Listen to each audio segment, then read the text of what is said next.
69 സങ്കീർത്തനം 31 വാക്യം. അത് യഹോവയ്ക്ക് കാളയെക്കാളും കൊമ്പും കുളമ്പുമുള്ള മൂരിയെക്കാളും പ്രസാദമാകും. ഏതാണ് ദൈവത്തിന് കാളയെക്കാളും കൊമ്പും കുളമ്പുമുള്ള മൂരിയെക്കാളും പ്രസാദമാകുന്നത്? 30 വാക്യമാണ്. ഞാൻ പാട്ടോടെ ദൈവത്തിൻ്റെ നാമത്തെ സ്തുതിക്കും, സ്തോത്രത്തോടെ അവനെ മഹത്വപ്പെടുത്തും. സ്തോത്രങ്ങളാൽ, സ്തുതിയാഗങ്ങളാൽ ദൈവത്തിന് നൽകുന്ന അർപ്പണങ്ങൾ ദൈവത്തിന് പ്രസാദമാണ്.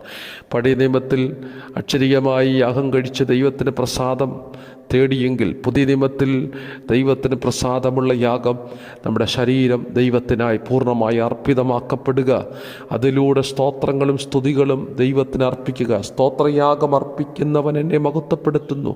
ഹന്നയാഗം ചെയ്യുന്നില്ല, അല്ലെങ്കിൽ അർപ്പിക്കുമായിരുന്നു.